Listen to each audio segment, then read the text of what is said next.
What a treat we are in for today, lady. We have a guest episode hosted by a postpartum doula explaining exactly how she wants you to prepare for postpartum. Hey, lady. Welcome to the Postpartum on Purpose podcast. If we haven't met, my name is Annemarie. I'm wife to James and mom to 5 beautiful kids, ages 10 and under, plus 1 miscarried baby. Here, we see postpartum from birth all the way through baby's first year of life as a time of grit, growth, and grace. This is episode 103. Hi, lady. How the heck are ya? Let's jump right in with free things this week. If you've been around a minute, you know that free things is mental shorthand. It's just a gentle reminder to myself as well as to you that there is always something to be grateful for during postpartum, and that no matter the size of our family or our budget, a rich, beautiful, meaningful life is available to each one of us. Free things this week are kind of fun. Let's start out with the one that's most recent. That was from this morning. We met friends at the local splash pad. We were very fortunate to have one about, as the crow flies, a quarter of a mile? No, half mile? Yeah, maybe half mile from here.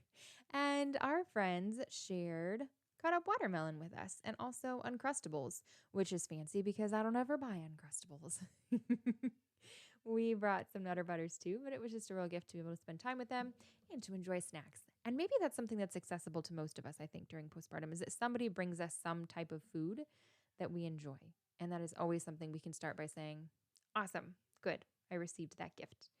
The other free thing is from last night.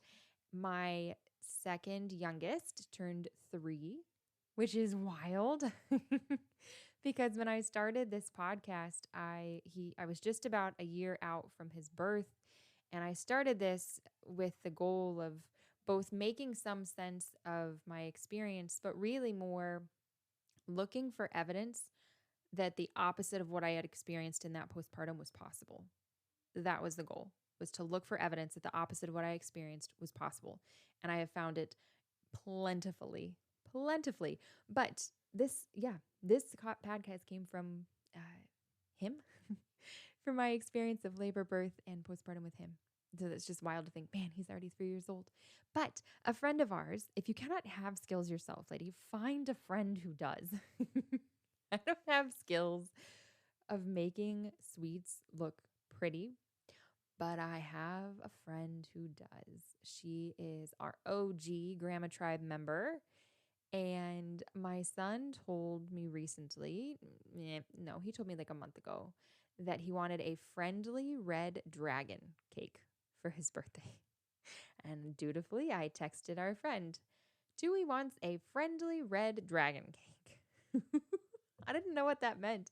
But I will tell you what, if you go to the show notes for this episode on postpartumonpurpose.com/my-blog, or just click on the blog tab, honestly, just click on the blog tab and pull up the episode. I will include a picture of this friendly red dragon cake. It was insane. It was insane. And she even orchestrated having the matches come out of the dragon's mouth so that it was a fire breathing dragon. There were flames coming out of its mouth. That was another free thing. Wasn't that cool? Okay, let's do one small change. One small change this week. I think this will probably resonate with you. I hope it resonates with you. But you know how there are things that you recognize intellectually aren't that hard. Maybe this is most of postpartum or a lot of things in postpartum. Intellectually, logically, you could hold at a distance this idea and say, this isn't that hard. But then in the next breath, you're saying, yeah, but for me it is, or I can't do that for that reason, or I don't want to try. It'd take too much effort. It'd be too hard. I wouldn't be good at it. I'm overwhelmed. And one of those things for me has been putting pictures up on the wall. I don't think I have ever put a picture up on a wall in my house, honest to goodness. And I'm 36 years old and we've lived in this house for 8.5 years.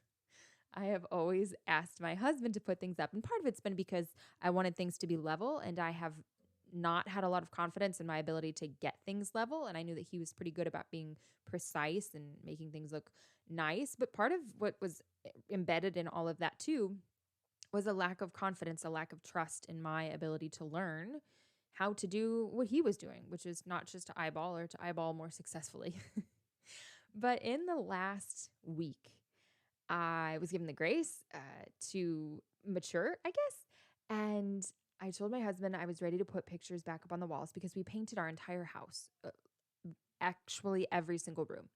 We painted our entire house thinking that we were going to move this year, maybe already, maybe in the fall. And that just isn't looking like it's going to happen. Interest rates, et cetera, et cetera, et cetera. Not necessary to get into here, but it doesn't look like we're going to move anytime soon. And for that reason, I thought it's time to put pictures back up on the walls. But I didn't necessarily want things to go quite back where they had been. And God's grace, I suppose, I told my husband my plan, said I'd like these pictures to go back up. And he said, well, I'd like you to do that. And so I did. I learned how. And not only that, lady, but for the first time in my life, I put up pictures in my laundry room. I put up pictures and hung things in my laundry room, not just pictures, but like also a crucifix and a couple of other things that aren't a picture. And it looks great. Does the laundry room still need, I guess that's the only room that didn't get painted. I wanted it to be eggplant. And my husband said, we're not painting that room. Which is fair. It's really old. It'd be hard to work around the water heater and the furnace. Like, I totally get it. But anyhow, the walls have not changed, right? They still look like a really old cream is a generous term. But I now have things on the walls, and I decided what I wanted myself, and I put them up myself. And I didn't ask anybody else's opinion, not even my husband, who I have great hopes and confidence in him. But I was able to do that myself. And I had the confidence and the trust to just do it and not to ask anybody else's opinion and not to rest my satisfaction in the job that I did on what somebody else thought of it because I was happy with it. That's the one small change for this week. And then last but not least, daily dose of discomfort. That is a more recent thing I've been doing in the beginning of episodes. And the daily dose of discomfort is just this idea, this recognition that there is much in postpartum which involves uncertainty, discomfort, uncomfortability, or lack of control. And daily dose of discomfort says that the more you are able to welcome small doses, daily small doses of discomfort into your life, the better prepared you are to handle and roll with everything that postpartum entails. And the daily dose of discomfort this week was that we went to a family reunion. And there was a person there who I have a really difficult relationship with right now. And I did not have to interact with them for the course of the family reunion. But at the very end, I wanted to say goodbye to my dad, who was in the same building. Like we had been mostly outside for the reunion, but he had gone back in the building and the same room that this person was in.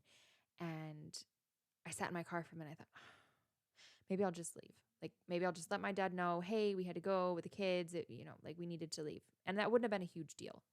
But then I stopped and I thought, you know what? I don't want anxiety to boss me around right now. I want to decide how I am going to nurture this relationship with my dad. And if I come into contact with this other person, then I can deal with that then. And as it turned out, I was able to speak to my dad. I didn't have to have contact with this person, but I was able to accept as a daily dose of discomfort the idea that I might. That was a recent daily dose of discomfort.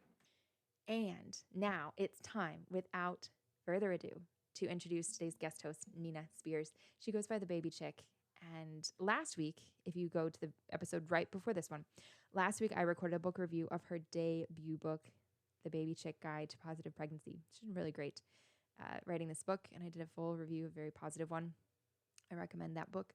But then she also did the honor, shared the gift with us of recording an episode on what she, as a postpartum doula, amongst other qualifications, how she, as a postpartum doula, recommends that moms prepare during pregnancy for postpartum.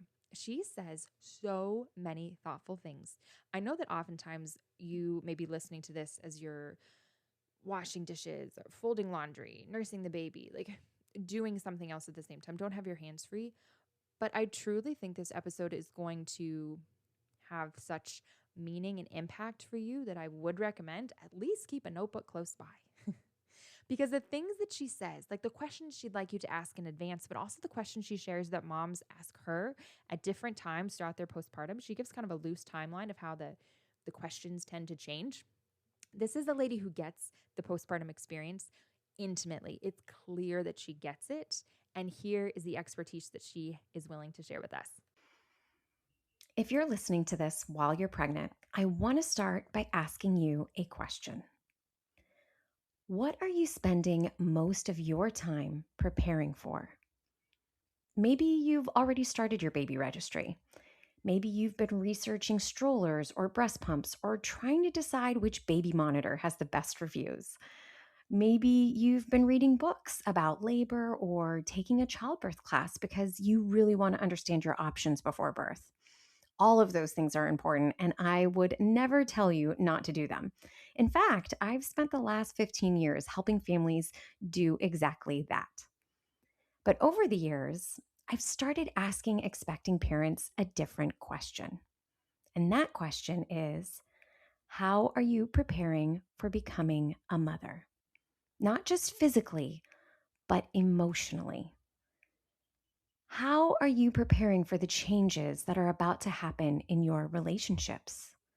Have you and your partner talked about how you'll support each other when you're both exhausted?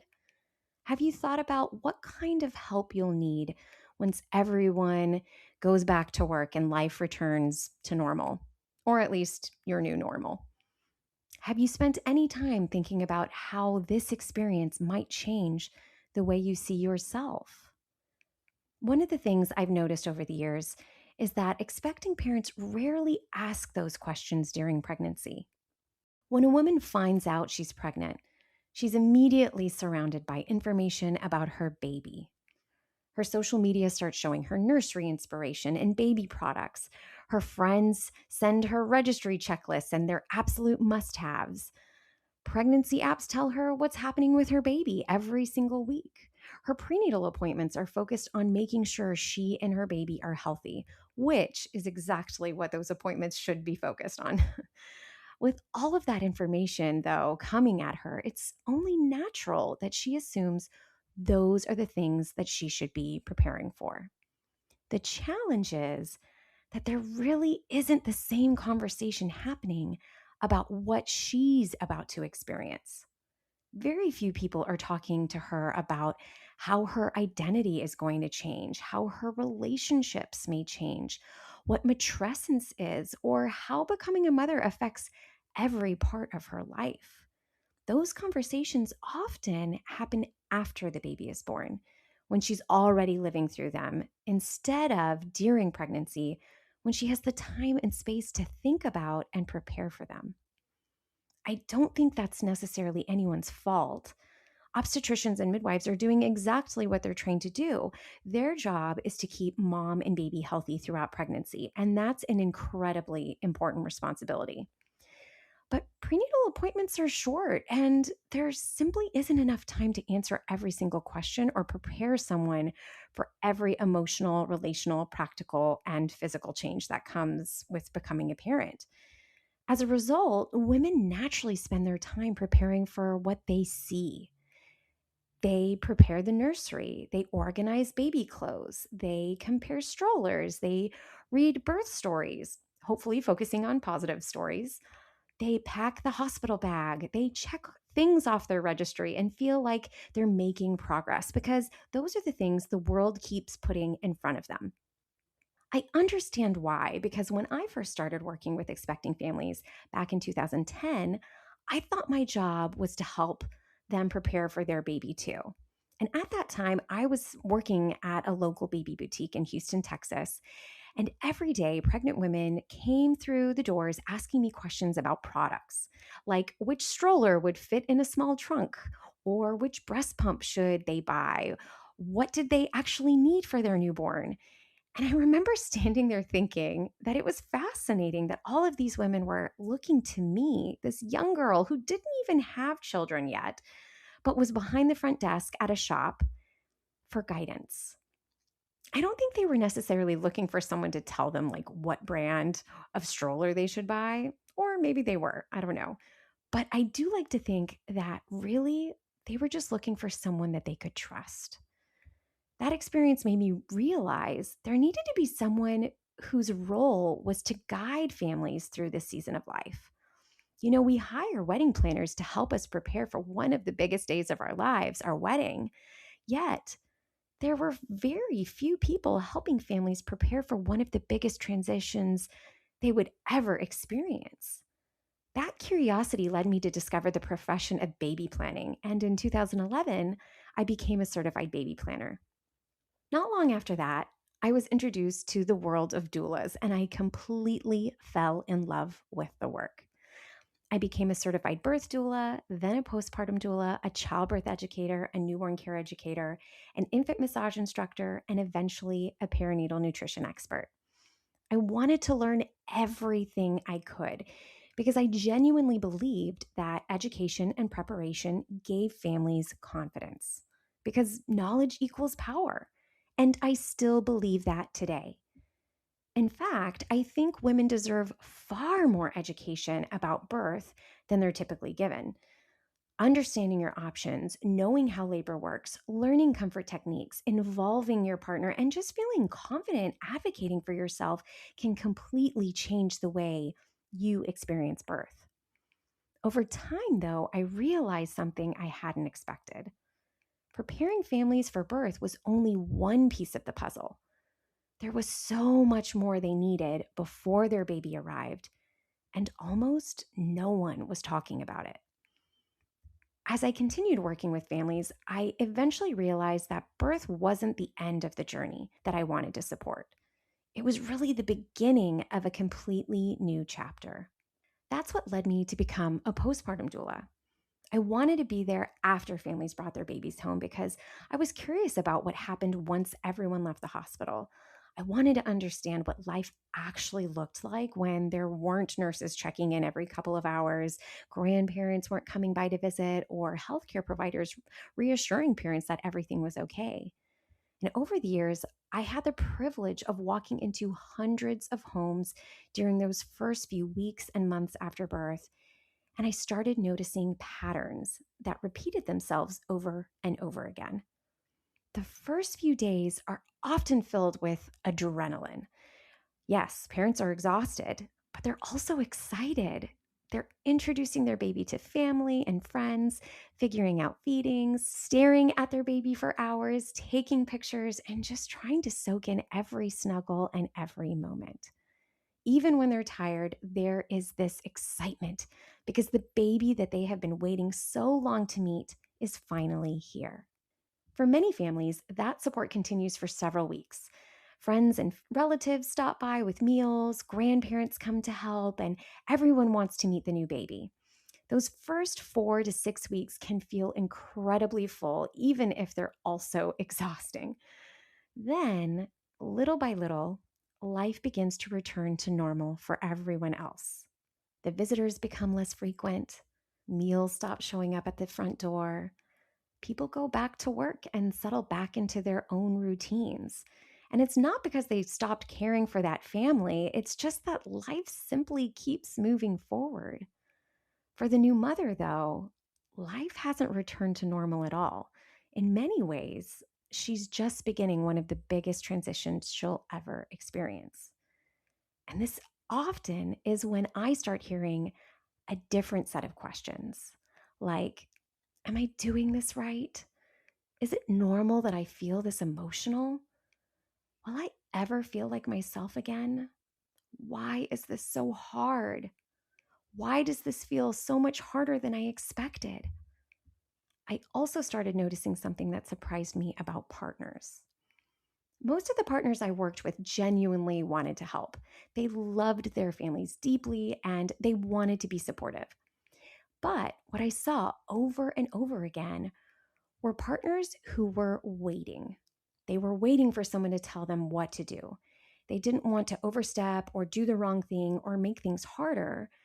And their intentions were good, but what often happened was that mom became the project manager of the entire household.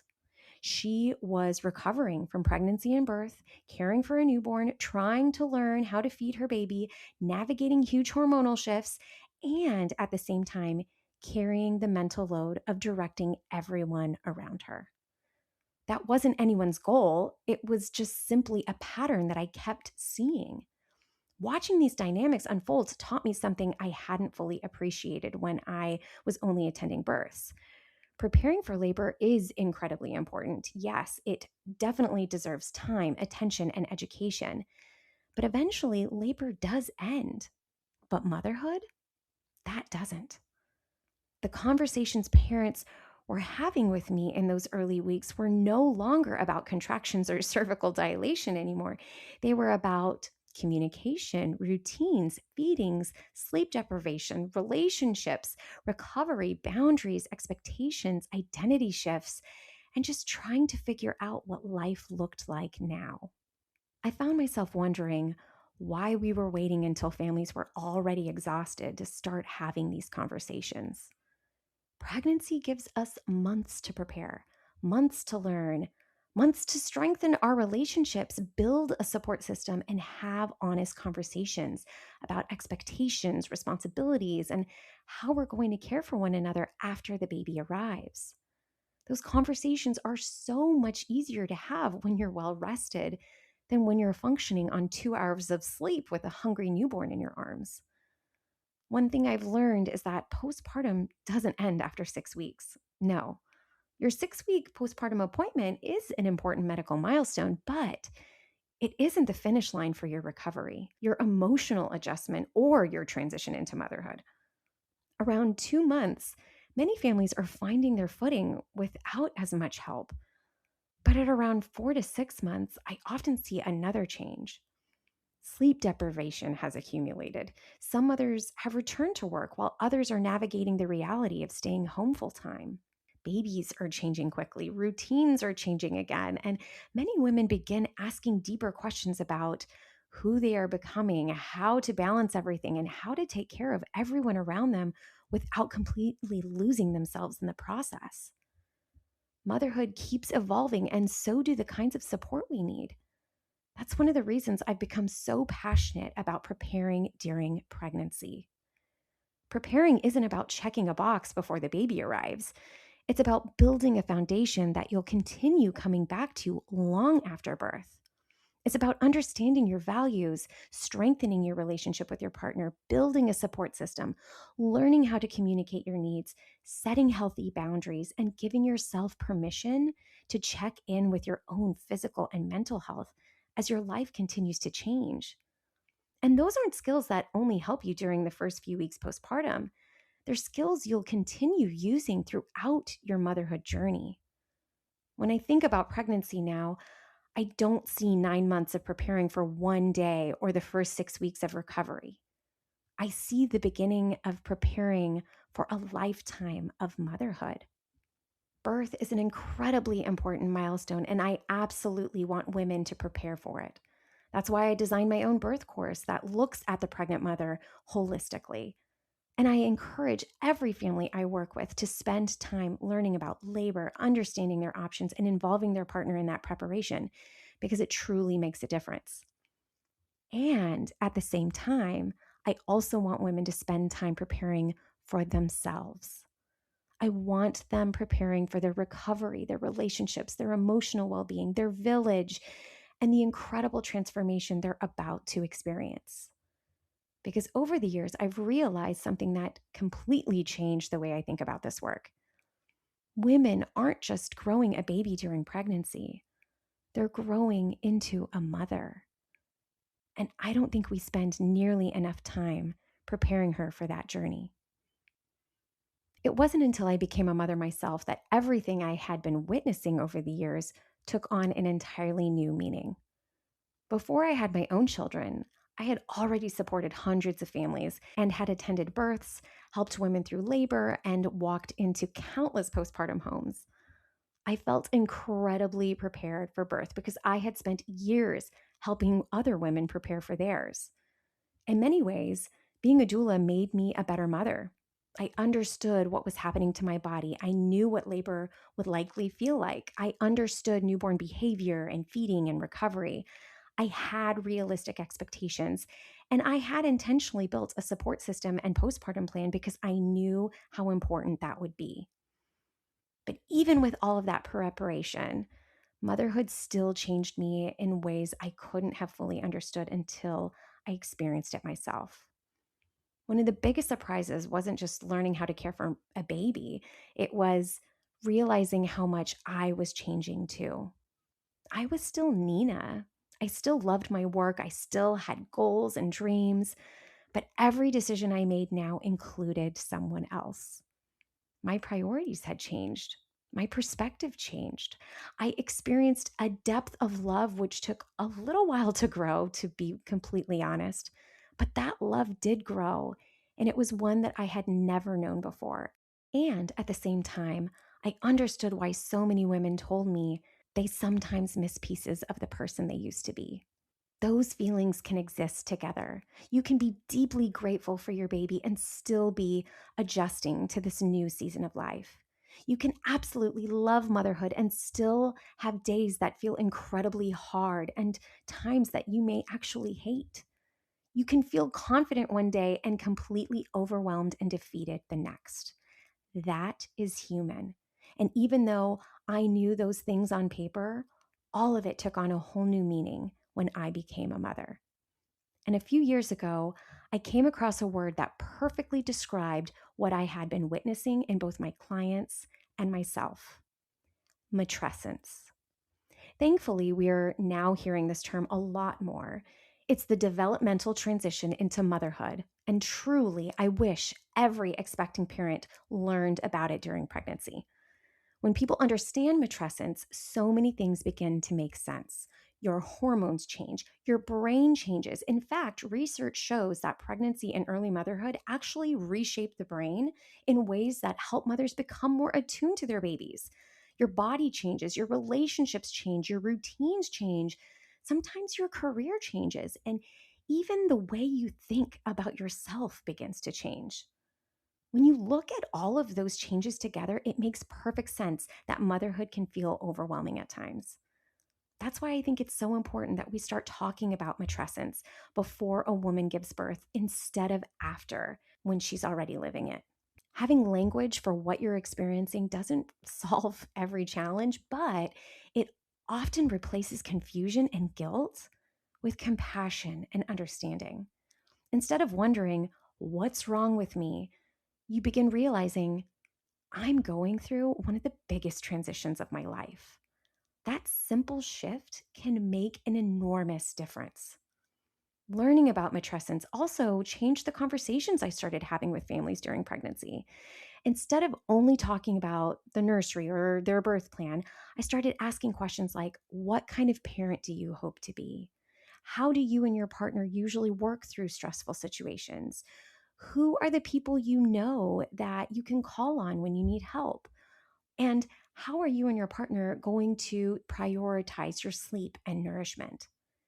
Those conversations became some of the most meaningful parts of our time together because they reminded families that they weren't simply preparing for labor, they were preparing for life afterward. Around that same time, I also learned another term that I don't think is talked about nearly enough: putrescence. Just as mothers experience matrescence, fathers and partners experience their own transition into parenthood. And their experience is different, but they are changing too. They're learning who they are as parents, figuring out how they want to show up for their family, and adjusting to a completely new rhythm of life. Understanding that changed the way I looked at partner preparation. Over the years, I've seen so many partners who genuinely wanted to help, but simply didn't know where to begin. They were waiting for direction because they didn't want to make the wrong decision or overstep. Meanwhile, many mothers were hoping their partners would take more initiative so they didn't have to carry the mental load of thinking for everyone. One of the things I tell partners now is that your role doesn't begin the day your baby is born, it begins during pregnancy. You have the opportunity to learn alongside your partner, attend appointments, ask questions, read the books, take the classes, and begin having conversations about the kind of family you want to build together. One of the greatest gifts you can give your baby is supporting the person who is carrying and giving birth to them. Especially during those early weeks, caring for mom is one of the best ways to care for your baby. When she is nourished, rested, supported, and emotionally cared for, she is better able to care for her child. Supporting her isn't separate from supporting your baby. Those two things are deeply connected. That's why I believe preparation is so much bigger than learning about labor. It's building habits of communication, trust, flexibility, and teamwork before life becomes beautifully messy. Because once the baby arrives, you're not just welcoming a new little person into your home, you're becoming a family. And every family deserves the chance to begin with intention. One of the biggest changes I've made over the years is how I encourage families to think about pregnancy itself. When I first started as a doula, most of the preparation happened toward the end of pregnancy. Usually, sometime during the third trimester, parents would suddenly realize that their baby will be arriving very soon, and everything came about labor. They'd sign up for my childbirth class, pack the hospital bag, write a birth plan, install the car seat, wash all the baby clothes, and spend hours making sure everything was ready for their big day. And I'm so glad that they did that. In fact, I encourage them to because birth is a significant event and it is the catalyst into your parenting journey. And I believe women deserve to feel informed, prepared, and confident as they approach labor. Over the years, I realized we were asking women to prepare for one of the biggest days of their lives in just a few weeks while spending very little time, if any at all, preparing for everything else that comes after that day. Today, I encourage families to think about pregnancy a little differently. I like to think of pregnancy as giving us 9 months to prepare, and I believe each trimester gives us a different opportunity to focus on what matters most during that season. The first trimester is often about survival. Like your body is doing an incredible amount of work, even if no one else can see it. You are growing an entirely new human being while your hormones are changing dramatically. And many women are just simply trying to make it through the day without feeling completely exhausted or nauseated. That's not the season to expect yourself to have everything figured out. Sometimes your biggest accomplishment is just drinking enough water, eating whatever sounds good and stays down, or just making it through the workday before crawling into bed when you get home. If that's where you are, please know that that's okay. Give yourself grace. Your body is already doing so much work. As you move into the second trimester, many women begin to feel a little more like themselves again. Their energy often returns, nausea starts to improve, thankfully, and pregnancy begins to feel a little more real. I love encouraging families to use this season to really begin preparing for birth. This is when I encourage families to take the childbirth course, learn about the stages of labor, understand their options, practice comfort techniques, and invite their partners into the process. Birth deserves that time and attention because when you understand what's happening, you're able to make informed decisions from a place of confidence instead of fear. Then, as you move into the third trimester, I encourage families to widen the lens. And by this point, you're packing your hospital bag, installing the car seat, and checking off quite a few things on your to do list. Now, I want you to spend some intentional time thinking about what happens after your baby arrives. Like, what kind of support are you going to need during the day and nighttime? Who are the people you can call when you're having a hard day? Have you and your partner talked about what those first few weeks might realistically look like? Have you discussed nighttime responsibilities, visitors, meals, finances, or how you'll check in on one another when you're both exhausted and emotions are running high?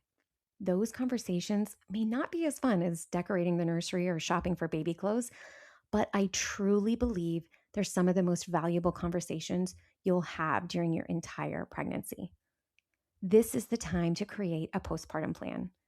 And when I say postpartum plan, I'm not talking about like trying to schedule every hour of every day after your baby arrives. No, babies have a wonderful way of reminding us that we aren't in complete control. So a postpartum plan isn't about predicting every situation you'll encounter. A postpartum plan is really about building your support system before you need it, knowing who your people are, what resources are available, and talking through expectations before exhaustion makes those conversations harder. It's how you decide who will help with meals and laundry, who will care for mom while she's recovering, how nighttime responsibilities might be shared, what you'll do if breastfeeding is more challenging than you expected, who you'll call when you need encouragement or an extra set of hands, or how you'll protect your own physical and mental health during one of the biggest transitions of your life. I found that the families who navigated those early months more positively are the ones who have learned how to communicate, adapt, and lean on one another when life doesn't unfold exactly the way they expected. Because that's really what parenthood is. It's learning, adjusting, communicating, and growing together one day at a time. Unfortunately, preparation doesn't eliminate life's unexpected twists and turns, but it does give you something to stand on when they happen. It helps you make decisions from a place of knowledge instead of panic. It helps you communicate more openly with your partner. It reminds you to ask for help before you're completely drowning and overwhelmed. It gives you confidence because you've spent time understanding your options and building a strong foundation before your baby arrives. And that's really what I've come to believe preparation is all about. That's actually one of the reasons I chose the title, The Baby Chick Guide to Positive Pregnancy, for my debut book. People sometimes hear the word positive and assume I'm talking about having the perfect pregnancy, birth, or postpartum experience. But I'm not. Because after supporting hundreds of births, I can tell you with complete honesty that pregnancy, birth, and parenting rarely unfold exactly the way we imagine they would. Babies don't read birth plans, and labor doesn't always follow the timeline we've hoped for. Sometimes medical complications arise. Sometimes plans change. Sometimes we have to make decisions we never expected we'd have to make. Life has a way of reminding us that there are very few guarantees. And that's why my definition of a positive pregnancy has never been about having everything go perfectly according to plan. To me, a positive pregnancy is one where you feel informed about your options, supported by the people around you, heard by your healthcare team, and confident enough to make decisions even when things don't go according to plan. You understand that flexibility is part of the process, and you're able to make decisions with that confidence even when things take an unexpected turn. Some of the most beautiful birth experiences I've witnessed didn't go exactly according to their original plan. I've worked with women who planned an unmedicated birth and ultimately chose an epidural. I've supported women who hoped for a vaginal birth and needed a cesarean. I've also been present during births that became medical emergencies. Those experiences are undoubtedly difficult, but they were also incredibly beautiful in their own way because those mothers were involved and understood what was happening. They felt respected and included in the decision-making process. They trusted the people caring for them, and they knew they weren't facing those moments alone.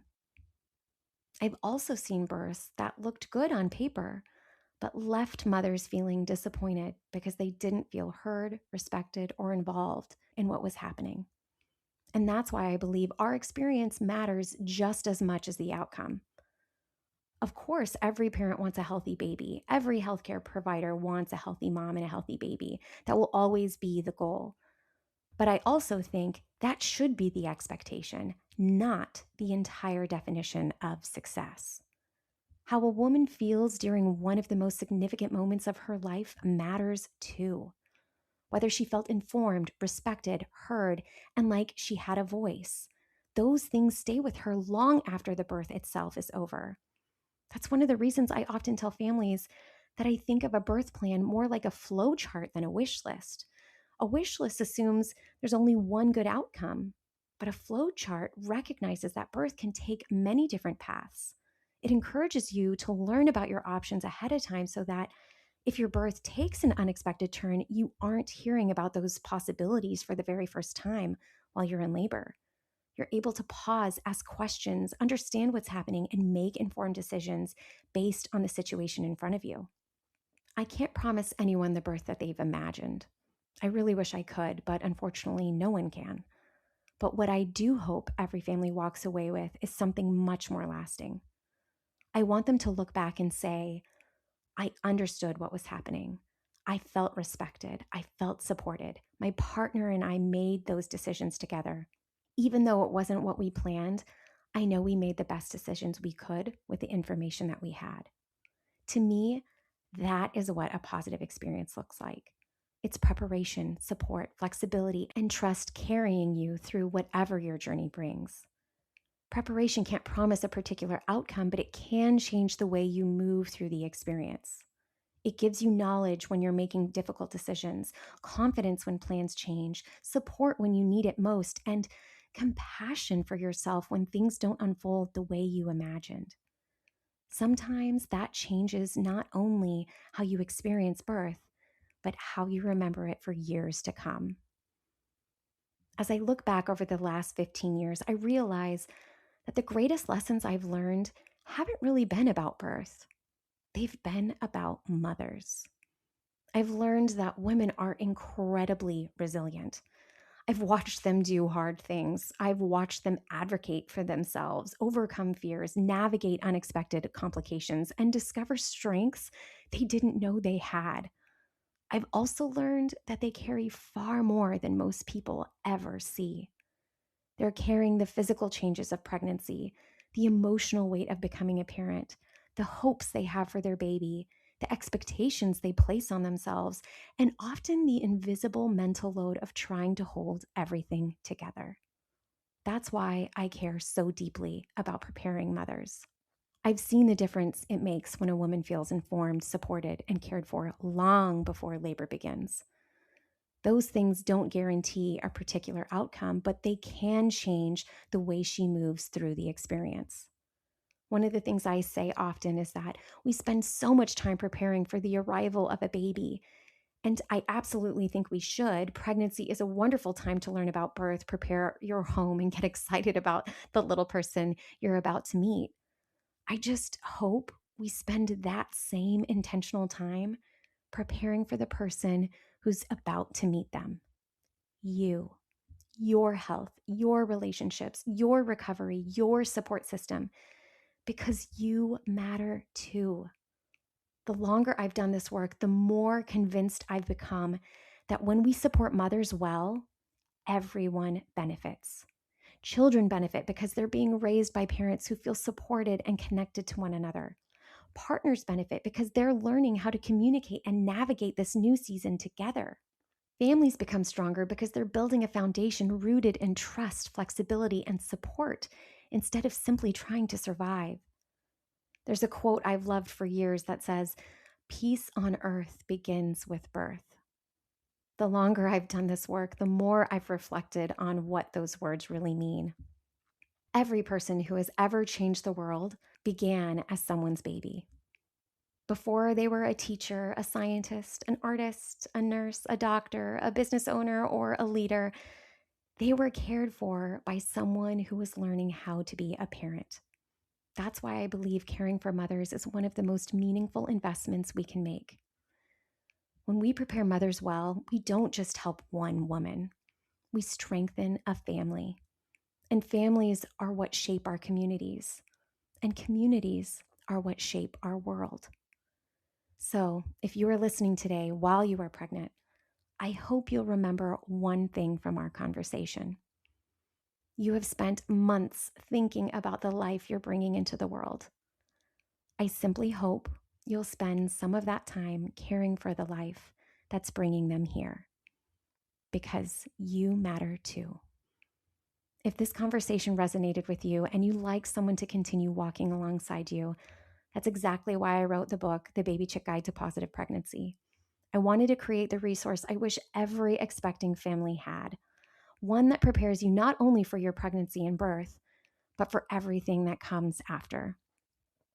You'll also find my SOAR Pregnancy and Birth Prep Challenge, which is my childbirth course, my coaching, and many free resources through my Baby Chick website at baby-chick.com. My mission is simple: to transform how women prepare for pregnancy, birth, and motherhood. Whether you read the book, take a class, or simply continue learning with me online, my hope is that you feel more informed, more supported, and more at peace as you prepare for one of the most meaningful journeys of your life. Thank you so much for spending this time with me. It has truly been an honor, and I wish you all the very best on your pregnancy, birth, and motherhood journey.